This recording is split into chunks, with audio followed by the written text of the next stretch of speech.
ಜೋಶಿ ಸಾಹೇಬರು ಮತವನ್ನು ಯಾಚಿಸಲಿಕ್ಕೆ ಆಗಮಿಸಿದ್ದಾರೆ. ಇವತ್ತು ದೇಶದಲ್ಲಿ ಆಗ್ತಾ ಇರುವಂತಹ ಪರಿವರ್ತನೆಯನ್ನ ನೀವು ನೋಡಿರಿ. ನಮ್ಮ ದೇಶದೊಳಗ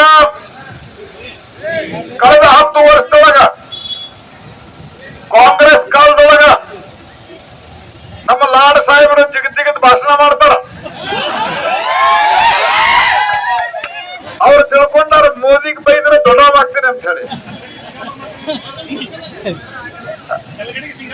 ಆಕಾಶಕ್ಕೆ ಉಗುಳಿದ್ರೆ ತಿರುಗಿ ಅವ್ರಿಗೆ ಸಿಡಿತೈತೆ ಅಂತ ಗೊತ್ತಿಲ್ಲ. ಮೋದಿ ಅಂದ್ರೆ ಆಕಾಶ ಇದ್ದಂಗ.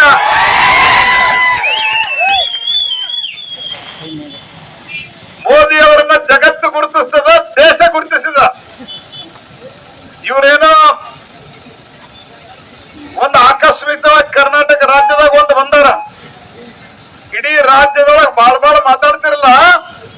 ಮೋದಿ ಬಂದ ಮೇಲೆ ನಿಮ್ಮ ಕಾಂಗ್ರೆಸ್ ಇಡೀ ದೇಶದಾಗ ಧೂಳಿಪಟಾಗಿ ಹೋಗೈತಿ. ಲೋಕಸಭೆ ಒಳಗ ಅಧಿಕೃತ ವಿರೋಧ ಪಕ್ಷದ ಆಗ್ಲಿಕ್ಕೆ 544ರಲ್ಲಿ 54 ಸೀಟ್ ಬೇಕು. ತಡಿಯೋ. ಆದ್ರೆ ಕಾಂಗ್ರೆಸ್ ಪಾರ್ಟಿಗೆ 2014ರಾಗ 44 ಸೀಟ್ ಬಂದು, 2019ರಾಗ 52 ಸೀಟ್ ಬಂದು, 54 ಸೀಟ್ ಬಂದು ವಿರೋಧ ಪಕ್ಷದ ನಾಯಕರು ಆಗಲಾರದಂತ ಪರಿಸ್ಥಿತಿಯಲ್ಲಿ ಇವತ್ತು ರಾಹುಲ್ ಗಾಂಧಿ ನೇತೃತ್ವದಲ್ಲಿ ಚುನಾವಣೆಯಲ್ಲಿ ತಾವೆಲ್ಲರೂ ಒಂದು ಹೆಚ್ಚಿನ ಮತದಾನ ಮಾಡುವ ಮೂಲಕ ಸನ್ಮಾನ್ಯ ಪ್ರಹ್ಲಾದ್ ಜೋಶಿ ಸಾಹೇಬರಿಗೆ ಆಶೀರ್ವಾದ ಮಾಡ್ಬೇಕಂತ ಹೇಳಿ ತಮ್ಮಲ್ಲಿ ಕಳಕಳಿಯಿಂದ ನಾನು ವಿನಂತಿ ಮಾಡ್ತೇನೆ. ತಮ್ಗೆಲ್ಲ ಗೊತ್ತೈತಿ, ಇವತ್ತು ಪ್ರಹ್ಲಾದ್ ಜೋಶಿ ಅವರ ಬಗ್ಗೆ ನನಗಿಂತ ಹೆಚ್ಚಿಗೆ ತಮಗ್ ಗೊತ್ತೈತಿ. ಯಾರಾದ್ರೂ ಕಾರ್ಯಕರ್ತರ ಪರವಾಗಿ, ಕಾರ್ಯಕರ್ತರ ನೋವಾಗಿ ಸ್ಪಂದಿಸುವಂತ ನಾಯಕರಿದ್ರೆ ಅದು ಏಕೈಕ ಸನ್ಮಾನ್ಯ ಪ್ರಹ್ಲಾದ್ ಜೋಶಿ ಅವರು ಅಂತ ನಾನು ಇವತ್ತು ಹೆಮ್ಮೆಯಿಂದ ಹೇಳಕ್ ಇಷ್ಟಪಡ್ತೇನೆ. ಬಹಳ ಒಬ್ಬ ಸರಳ ಸಜ್ಜನ ರಾಜಕಾರಣಿಗಳು. ಇವತ್ತು ಈ ಭಾಗದಲ್ಲಿ, ಉತ್ತರ ಕರ್ನಾಟಕದಲ್ಲಿ ಪ್ರತಿ ಗ್ರಾಮದಲ್ಲಿ, ಪ್ರತಿ ನಗರದಲ್ಲಿ ಸಾವಿರಾರು ಕೋಟಿ ಅನುದಾನವನ್ನು ಯಾರಾದ್ರೂ ತಂದಿದ್ರೆ ಅದು ಪ್ರಹ್ಲಾದ್ ಜೋಶಿ ಅವರು ಅಂತ ನಾನು ಇವತ್ತು ಹೆಮ್ಮೆಯಿಂದ ಹೇಳಕ್ ಇಷ್ಟಪಡ್ತೇನೆ. ನಮ್ಮ ಸಚಿವರು ಅಂತಾರಾಷ್ಟ್ರೀಯ ಮಟ್ಟದಲ್ಲಿ ಡಾಲರ್ಸ್ ರೇಟ್ ಅನ್ನು ಕೇಳ್ತಾರೆ. ಅವ್ರಿಗೇನು ಗೊತ್ತೈತಿಲ್ಲ, ನನಗಂತೂ ಮಾಹಿತಿ ಇಲ್ಲ. ಅವ್ರಿಗೆ ಹೇಳ್ರಿ ನೀವು.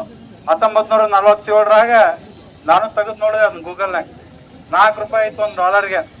ಇವತ್ತು ಅವ್ರ ಅಧಿಕಾರ ಬಿಟ್ಟು ಹೋಗ್ಬೇಕಾದ್ರೆ 70 ರೂಪಾಯಿ ಮಾಡೋಗಿದ್ರು ಅವ್ರು. ಅದಕ್ಕೆ 77 ರೂಪಾಯಿ ಮಾಡಿದ್ರು ಅವ್ರು.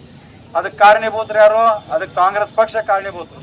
ಇವತ್ತು ದಿವಾಳಿಗಳಕ್ಕೆ, ದೇಶದ ಆರ್ಥಿಕ ಸ್ಥಿತಿ ದಿವಾಳಿಗಳಕ್ಕೆ ಯಾರಾದ್ರೂ ಕಾರಣ ಇದ್ರೆ ಅದು ಸಂತೋಷ್ ಲಾಡನ್ ಹಿಡ್ಕೊಂಡು, ರಾಹುಲ್ ಗಾಂಧಿ ಹಿಡ್ಕೊಂಡು ಕಾಂಗ್ರೆಸ್ ಪಕ್ಷದವ್ರ ಕಾರಣ ಅಂತ ಹೇಳ್ತಿದ್ದೆ.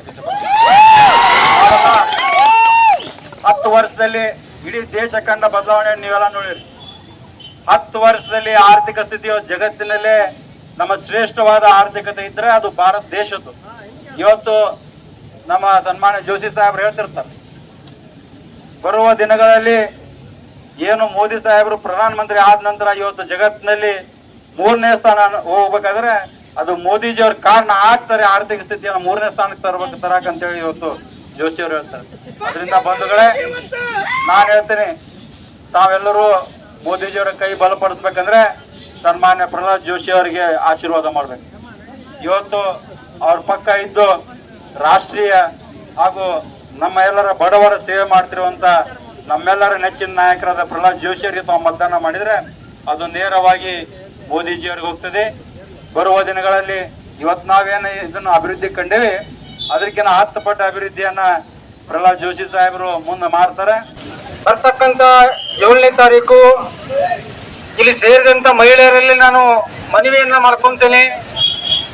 ದಯವಿಟ್ಟು ಯಾವುದೇ ಭಾಗ್ಯಗಳಿಗೆ ತಾವು ಬಲಿಯಾಗದಂಗ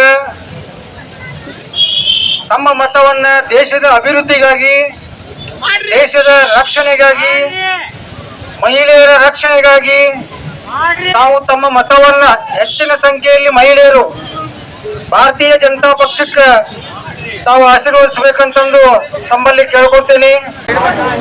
2024ರ ಲೋಕಸಭಾ ಚುನಾವಣೆಯ ಪ್ರಚಾರೋತ್ತವಾಗಿ ನಮ್ಮ ಧಾರವಾಡ ಲೋಕಸಭಾದ ಅಭ್ಯರ್ಥಿಗಳಾಗಿರುವಂಥ ಮಾನ್ಯ ಶ್ರೀ ಪ್ರಹ್ಲಾದ್ ಜೋಶಿ ಅವರು ಇವತ್ತು ಕಲಘಟಗಿಯಲ್ಲಿ ಒಂದು ಪ್ರಚಾರದ ಕೊನೆಯ ದಿನ ಇರೋದರಿಂದ ಇವತ್ತು ಸ್ವಯಂ ಘೋಷಿತವಾಗಿ ಕಲಘಟಗಿಯಲ್ಲಿ ಇದ್ದಂಥ ಎಲ್ಲ ಮಹಿಳೆಯರು ಮತ್ತು ಎಲ್ಲ ಪಕ್ಷದ ಮುಖಂಡರು ಮತ್ತು ಎಲ್ಲ ಕಾರ್ಯಕರ್ತರು ಕೂಡಿಕೊಂಡು ಇವತ್ತು ಒಂದು ಭವ್ಯ ಪ್ರಹ್ಲಾದ್ ಜೋಶಿ ಅವರಿಗೆ ಒಂದು ನಮ್ಮ ಕಲಘಟಗಿ ಪಟ್ಟಣಕ್ಕೆ ನಾವು ಸ್ವಾಗತನ ಕೋರುತ್ತಾ ಅದೇ ರೀತಿಯಾಗಿ ಇವತ್ತು ಧಾರವಾಡ ಕ್ರಾಸ್ಲಿಂದ ಒಂದು ಸ್ವಯಂ ಘೋಷಿತವಾಗಿ ಒಂದು ಬೈಕ್ ರ್ಯಾಲಿ ಮುಖಾಂತರ ಅವ್ರನ್ನ ನಾವು ಇವತ್ತು ಕಲಘಟಗಿಗೆ ಸ್ವಾಗತ ಮಾಡ್ತಾ ಇದ್ದೇವೆ.